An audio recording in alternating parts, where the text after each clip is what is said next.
Hello, everybody. Welcome back to the Broken Podcast and this reading through the Bible in a year. Guys are on day 321, which I think is incredible. I've done one of these readings, but between Haley and Philip and Logan, you guys have done 321 readings out of this day. There's only 44 days left. So kudos to you. That's fantastic. So I just want to start just by saying that's really a pretty cool thing. So keep plugging along. We only have 44 more days. So I wanted to start just today by reading the Oswald Chambers quote today. And it says it's the eternal goal. It is through the discipline of obedience that I get to the place where Abraham was and I see who God is. God will never be real to me until I come face to face with him in Jesus Christ. Then I will know and can boldly proclaim in all the world, my God, there is none but thee. There is none but thee. Which makes me think of one of my favorite praise choruses. There is none like you. It's just awesome. There is no one but Jesus. So that's our Oswald Chambers quote for the day.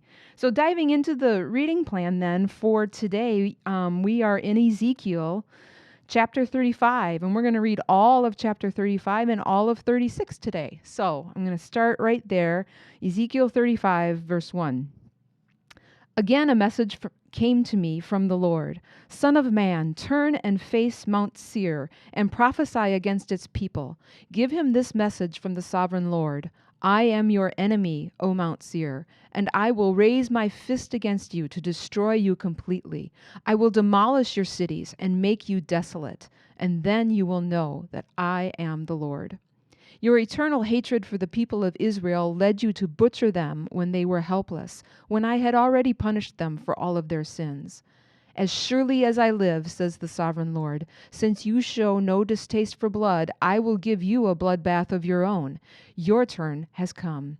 I will make Mount Seir utterly desolate, killing off all who try to escape and any who return. I will fill your mountains with the dead. Your hills, your valleys, and your ravines will be filled with people slaughtered by the sword. I will make you desolate forever. Your cities will never be rebuilt. Then you will know that I am the Lord. For you said, the lands of Israel and Judah will be ours. We will take possession of them. What do we care that the Lord is there? Surely, therefore, as I live, says the sovereign Lord, I will pay back your angry deeds with my own. I will punish you for all your acts of anger, envy, and hatred, and I will make myself known to Israel by what I do to you. Then you will know that I, the Lord, have heard every contemptuous word you spoke against the mountains of Israel. For you said, they are desolate, they have been given to us as food to eat. In saying that, you boasted proudly against me, and I have heard it all. This is what the sovereign Lord says. The whole world will rejoice when I make you desolate. You rejoiced at the desolation of Israel's territory. Now I will rejoice at yours. You will be wiped out, you people of Mount Seir and all who live in Edom.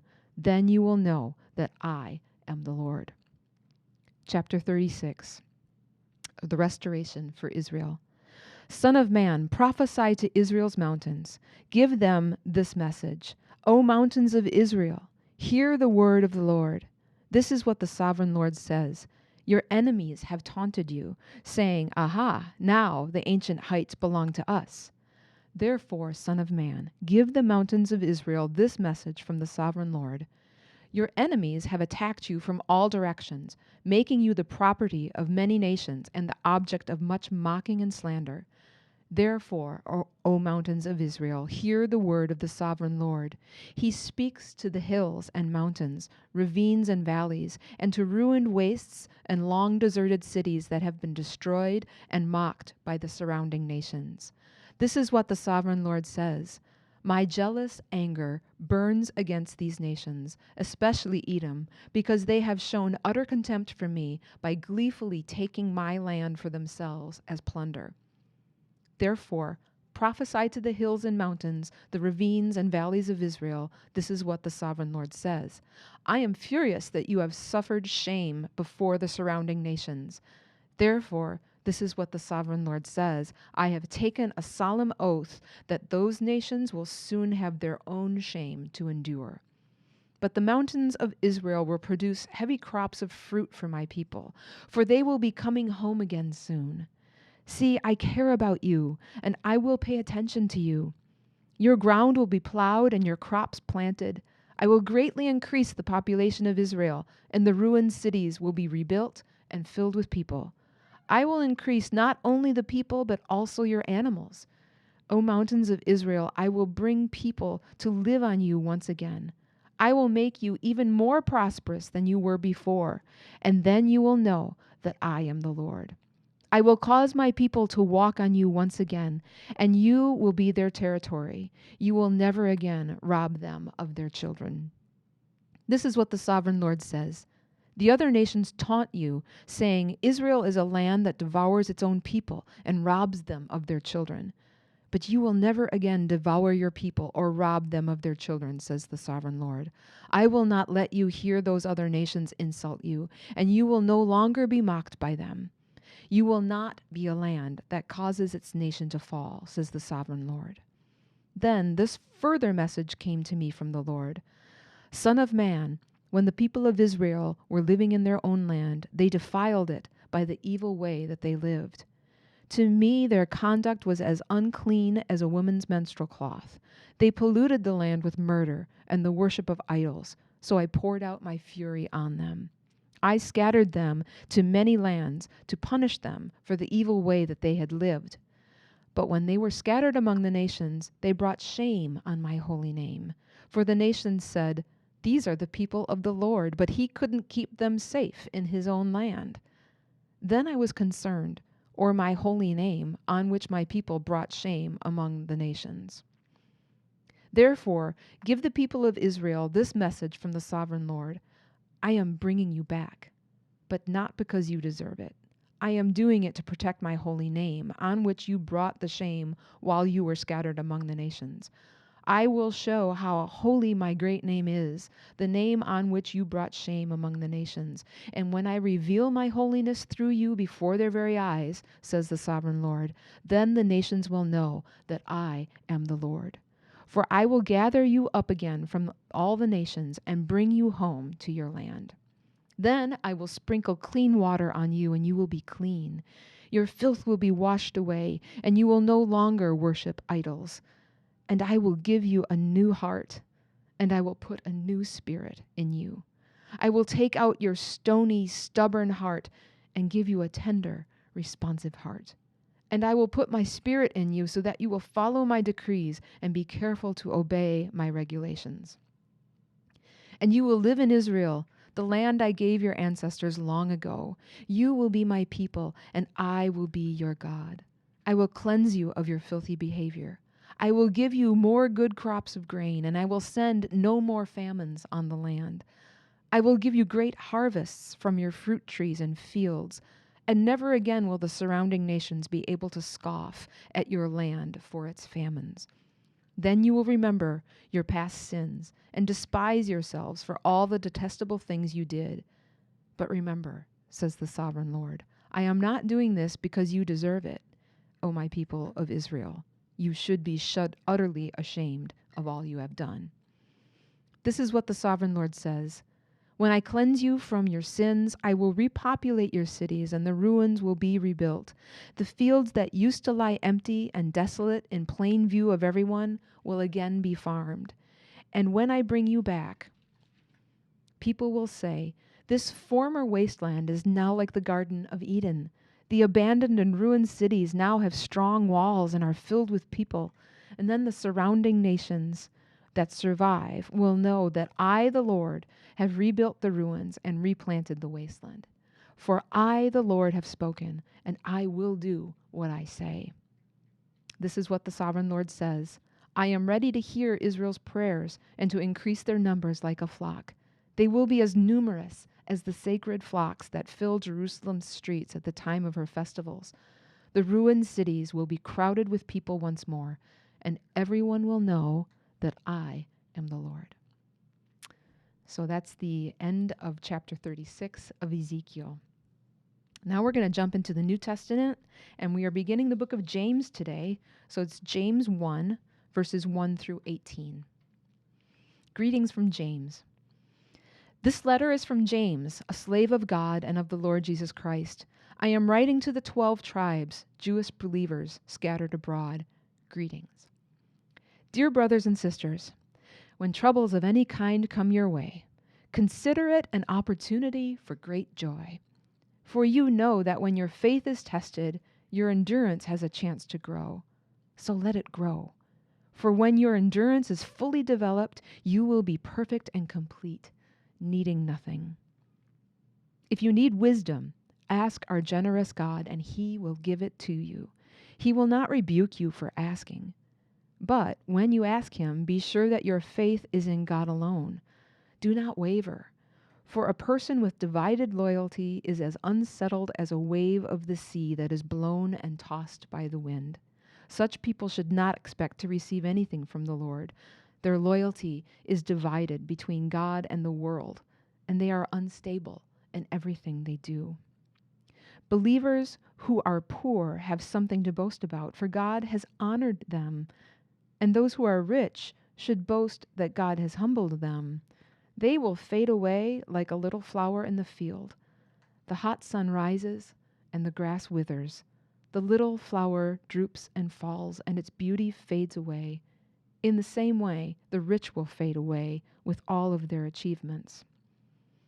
God blesses those who patiently endure testing and temptation. Afterward, they will receive the crown of life that God has promised to those who love Him. And remember, when you are being tempted, do not say, God is tempting me. God is never tempted to do wrong, and He never tempts anyone else. Temptation comes from our own desires, which entice us and drag us away. These desires give birth to sinful actions, and when sin is allowed to grow, it gives birth to death. So don't be misled, my dear brothers and sisters. Whatever is good and perfect is a gift coming down to us from God our Father, who created all the lights in the heavens. He never changes or casts a shifting shadow. He chose to give birth to us by giving us His true word, and we, out of all creation, became His prized possession. I love those verses. Maybe if we have time, we'll talk about those in a second. Okay, but now we have to go to Psalm 116. And again, we're going to read the entire psalm today. Psalm 116, 1 through 19. I love the Lord because He hears my voice and my prayer for mercy. Because He bends down to listen, I will pray as long as I have breath. Death wrapped its ropes around me. The terrors of the grave overtook me. I saw only trouble and sorrow. Then I called on the name of the Lord. Please, Lord, save me. How kind the Lord is, how good He is, so merciful, this God of ours.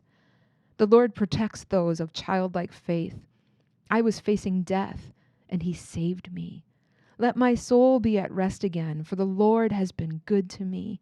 He has saved me from death, my eyes from tears, and my feet from stumbling. And so I walk in the Lord's presence as I live here on earth. I believed in You, and so I said, I am deeply troubled, Lord. In my anxiety, I cried out to You. These people are all liars. What can I offer the Lord for all that He has done for me? I will lift up the cup of salvation and praise the Lord's name for saving me. I will keep my promises to the Lord in the presence of all of His people. The Lord cares deeply when His loved ones die. O Lord, I am Your servant. Yes, I am Your servant, born into Your household. You have freed me from my chains. I will offer You a sacrifice of thanksgiving and call on the name of the Lord. I will fulfill my vows to the Lord in the presence of all of His people, in the house of the Lord, in the heart of Jerusalem. Praise the Lord. All right. And finally then, we jump over to Psalm 27, reading the last chapter of, I said Psalms, Proverbs 27, the last 4 verses, 23 through 27 of Proverbs 27. Know the state of your flocks, and put your heart into caring for your herds. For riches don't last forever, and the crown might not be passed to the next generation. After the hay is harvested, and the new crop appears, and the mountain grasses are gathered in, your sheep will provide wool for clothing, and your goats will provide the price of a field. And you will have enough goat's milk for yourself, your family, and your servant girls. All right. So I just said I wanted to say something about James, just because those verses are so rich and such an invitation to view trials differently, that they are an opportunity for us to grow. I don't think we look at it that way. We look at it as, "Oh, why is this happening to me?" And we say, the Lord is trying to tempt me. But it says so clearly, the Lord doesn't tempt us just to tempt us. He's not in the game of temptation. That's somebody else's game, not God's. And so what he wants to do is to have us draw near to him through the trials, through the tribulations. And that verse about how whatever is good and perfect, that's the game our God is playing. Whatever is good and perfect is a gift coming down to us. He never changes. That's the Lord. Not that he's playing games. I didn't mean to say it that way, but he never changes. And he doesn't play games with us. He gives us good and perfect things. And then just from Ezekiel 2, just really quickly, that whole line about how he will replace our hearts of stone and gives us soft, tender hearts of the Spirit. What a beautiful foretaste of the promise that was to come. That he would no longer just be a spirit from far away or a God ruling us from far away, but that he would come and live in our hearts, that his Spirit would come and take up residence in our hearts. What a beautiful thing. So we can praise the Lord, like it said in Psalm 116, that even though trials wrap around us, even though death is overtaking us, even though all we can see is trouble and sorrow, all we have to do is cry out the name of the Lord. And because he is good, because he is kind, because he hears our cry, he will rescue us. He will walk alongside us. He cares deeply for us.